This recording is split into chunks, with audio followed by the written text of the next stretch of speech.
Hey everyone, Rascal here. Mama, and welcome to our Retro Podcast Week. Yes, today we're covering the 1970s retro TV show, Wonder Woman! Starring Lynda Carter as Wonder Woman, the show features the adventures of Wonder Woman, Diana Prince, as she helps fight against the forces of evil during World War II. She's like Star. Right. Before we start, be sure to like, subscribe, and click the notification bell to get updates on future podcasts and World of Paws videos. Yes, and this was really, really fun for us to do because we got to watch this together on the retro station. Of course, I got to see it in reruns when I was younger, and I couldn't wait for Rascal to see this, and she got to see it. So yes, and it's a really fun series, I must say. And everyone knows who Wonder Woman is, so especially this version. So right. fun. Right, and this is pretty. The show is really iconic when you think about it, because Lynda Carter is forever known as Wonder Woman. Absolutely. No matter what the role she plays, she's forever Wonder Woman. Even when they did the Sky High movie where she played the principal, where she said, "I can't do everything. I'm not Wonder Woman, you know." And then she was on the CW as the president. Right. On Supergirl. Right. That was a really great star appearance. So, yes. So we know you've seen this. Some way, somehow, we know any of you watching have seen this show. And it was, I don't know if they really meant for it to be fun, but it did have that fun level to it. Well, of course they did, because he would say things to her that were kind of tongue-in-cheek, or she would make jokes after she got comfortable being around Steve Trevor, and then he would say things like, she was dressed up in her suit, and she didn't think she looked great. He says, "Oh, you know, you look like some star that was from that age." And she said, "Oh, thank you." And he says, "Around the ankles." So that was always in there, but she was never a joke. Even though it was humor in the series, the character herself was never a joke, and you took her seriously. Yes, she was beautiful. Yes, she was Momo stacked, but you also took her seriously as being Wonder Woman, and they always let come through in the scripts and in the escapades that happened that she was smart, that she could figure things out, that she was strong, and that Steve Trevor would be nothing without Wonder Woman. Right. And they also keep the story of, like in the comics, where he crashes on Paradise Island and they help him recover, and then they hold this contest, a tournament or something, where they choose who will help bring him back to I'll say America. They say Earth, but you're on Earth. So and Diana wins, even though the mom didn't want her to go, but she ends up in disguise. I don't know how. And all these women, there's only one that has a mask. The one that doesn't have a mask is Diana. Right. And she wins, and she has the Wonder Woman outfit, and then as the story goes, she takes him there, and she wants to stay to help him in the war. So they pretty much keep true to the story. Nothing really, adding interpretations or anything, which made it even more enjoyable. This show had two incarnations. The first, both aired on ABC. The first was just Wonder Woman, and the second version, when they said the ratings weren't that great, but they were okay, the new original Wonder Woman, which aired in 1975. So 1974, Wonder Woman came on, and then in 1975, you had the new original Wonder Woman. The new original. That came on in 1975. And both of course, the character was created by William Moulton Marston, and we have the movie Marsden. Professor Marston and the Wonder Women? Yes, which we have to watch and review for you. But they tried to... Actually, that was a film pilot. Forgive me. I didn't know they had a pilot. That was a movie. And actually, even though, I don't know, maybe she got really popular after the show in reruns. You know how sometimes shows become classic or cult classic after they're gone? Because we kept reading, they were saying the ratings weren't that great. But now she runs on in perpetuity on the retro channels, and the show's always there. Now, unfortunately, when you watch retro channels, They never air the entire series. Right. So unfortunately, you end up watching the same episodes over and over. And from what we understood, the show ran for 3 seasons. The episodes ranged from 42 to 51 minutes. And there were over 59... No, there were 59 episodes plus the movie plots. Okay. So, unfortunately, they don't show 59 episodes on the retro channels. You see about the same 20. Right. So, it would be fantastic. This will put out on DVD and the full series available. I don't know if it is. If you guys know and if anyone owns it, let us know in the comments below. Yes, absolutely. And I did see somewhere, but I actually noticed this both while we were watching and online. It said that they wanted to get a teenage target, well, not teenage target audience, but they wanted teenagers to watch the show too. So they started actually changing the show as it went on. When it got closer to its end of its run, they started having more things to do with teenagers and kids. Like we know, like with Justice League and stuff, sometimes kids can be in danger, and they even have more plots where she's fighting regular bad guys. So it started to shift from her fighting in World War II in her own way to basically the regular fighting a bad guy a day, secret villain and stuff, messing with the kids and the teenagers and stranger danger. And that started to be the focus rather than that, because they started changing it altogether and they thought they needed to revamp it. So it was becoming a little bit odd to see the entire shift in tone change where it was more action and for teens when you knew it wasn't when it first started. Exactly. Now, I did just check, and all 3 seasons are available either separately or in a complete box set.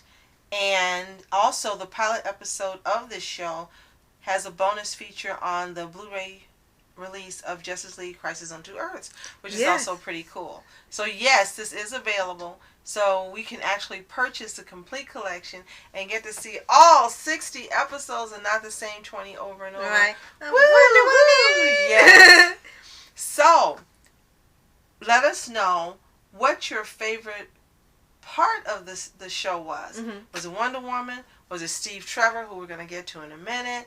Was it the adventures it went on? Was it the villains that sometimes were kind of cheesy and sometimes actually seemed like a threat? Was it the guest stars they had on? People we get to see that were really young then, like Leif Garrett, who's who went on to go to like World's Dumbest was yes, show, yeah. And you got to see him really young and being a singer like he was and acting and playing his own twin. And what was the most fun for you watching this show? Right. Now, let's talk about Steve Trevor, who's really different from the one we're seeing in the movie now. He's portrayed by Lyle Wagner. And Lyle Wagner was famous back then as an actor and also for being part of the cast of the Carol Burnett show. Oh, okay. So, he is a different Steve Trevor. He was more, I would have to say, more in charge, more authoritative. That's the word I'm looking for. He's more authoritative in the TV show than they have him in the movie version with Gal Gadot. And probably because, at the time it came out, they really wanted to show he was a commanding officer, really. And you really, like you said, you took him seriously. Because in other incarnations we've seen besides the movie, they've kind of made him a slight comedy relief, where she was, I guess, the straight man and he was slight comedy, but still take him seriously at times. So in here, I guess they wanted 2 strong, serious leads in here rather than one joke or play off the other, some type of buddy cop thing, which was fine. And it wasn't ever a thing where they had the love triangle or ship thing, where stuff that was getting in the way of the crime fighting things, which never showed up in here. I mean, you could tell there was a mutual attraction for each other, but they never delved into going overboard. And then you're like, what are you doing? You're supposed to be fighting crime. You're in a war. What are you doing? Stop it. Now, they also had General Blankenship, who was played by Richard Eastham, and you had Elta Candy, played by Beatrice Cohen. And she's the comic relief in the TV show, and you see that in the movie, not only does she have that same role, but also in the movie she's really smart, and they added where she's the go-to for Diana in the movie to get everything she needs. But unfortunately in the TV show, she was more comic relief Than during that time. Right. And I guess that was the big source of levity in there, because they didn't have comedy episodes. Like now, when they have like more serious shows, they'll have maybe a comedy episode or two per season, so they can get you relaxed and stuff before the big stuff hits. And here, I guess instead of an episode, an entire character was a levity to come in at the right times, because the whole show was serious up until towards the end.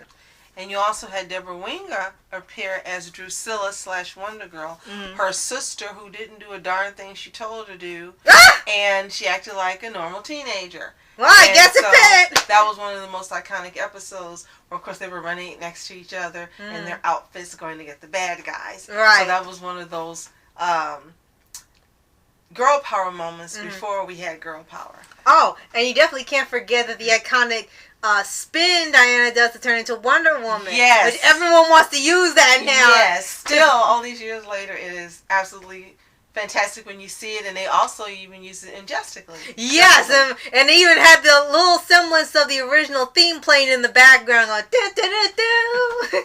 Now, they had a cavalcade of guest stars. Oh, my. Most of who we're probably not familiar with, but you had Frank Gorshin, who played the Riddler on Batman 66. He appeared as a villain. We also had Ed Begley Jr., who you've seen in a lot of movies, but probably don't know that you've seen him. You've had Rick Springfield, Jesse's Girl, who also played Satan for a couple of episodes, or Lucifer, I should say, on Supernatural. Yeah, I remember that. I'm like, what? You had Carolyn Jones, who did the voice of... Actually, no. Carolyn Jones, who was Morticia Addams in the 60s Addams Family. Okay. She appeared as a villain. Cloris Leachman, who everyone knows from so many different movies and shows. Right. Including Dancing with the Stars. And she appeared as Queen Hippolyta in the original Wonder Woman. And Bob Hastings, who we know from Roger Rabbit. Right. Hey, and they had Barry Van Dyke at one point, too. I mean, when I see Van Dyke, you know you think Dick Van Dyke. So. His brother, right, absolutely. So, as I said, they had a cavalcade of stars, but most of them are stars we're not familiar with. Oh, there's two more you might be familiar with. Robert Reed, who played the dad on the Brady Bunch, and also had Eve Plum, who played Jan on the Brady Bunch. And one more... Roy Rogers, who, even though none of us were alive when he was a big star back originally, but everyone knows Roy Rogers because of their parents or grandparents, and he was one of the original cowboys they did in black and white movies, Roy Rogers and Dale Evans. So, really? Wow. Yeah, so this show was like Batman 66 in the sense that they had a flood of stars that came through the door and made appearances, either as most of the time as villains or as people who were needing help, and Wonder Woman ended up helping. So it had to be fun when you were originally watching this, and these stars were big during the time this aired, and seeing your favorite stars, whether they're from movies, stage or screen, appear on the show. Right. Kind of like with Batman 66, whenever they were climbing up a building, some celebrity would poke their head out of a window while they're climbing up. They always seem to know somebody. Yes. We do want to mention that at the time, Lynda Carter, it was not known that she was Latina, but later on she did decide to share that she is Latina. So she also made history by being the first woman Latina woman on television to have her own television show based around her in 1974. Right, so that is something that definitely needed to be mentioned. Yes, it's on a little history for you. So, as we mentioned, she always will be Wonder Woman. We love her, and we can never get enough of seeing her. And CW, you need to have her on some more. You killed her off as president, and outed her as an alien. So bring her back in one of your other shows. And you've destroyed the multiverse, so now it doesn't matter because that version of her no longer exists. So bring her back in something else. Right? So, we know you've seen it. Let us know how much you love it and why in the comments below. Yes, and be sure to like, subscribe, and click the notification bell to get updates on future podcasts and World of Paws videos. And lastly, if you actually saw this show when it aired originally in 74 and 75, we would love to hear your comments and your views and what you loved about it and what made it special for you. Please let us know. We'd love to hear. Yes. So, thank you so much for watching. I'm Rascal Entertainment. And I'm Mom Entertainment. Have a tune-tastic day. Peace. And reporters sitting flashing lights, trying to walk around, man, who the hell are you? What you wanna do? Well, man, it's on you. Man, it's on you. Hit her in my dreams, she was my queen. A castle in the mountaintops, rivers and streams. Plucking sunlight from the sky in my pocket, give it to you later on in the form of a locket.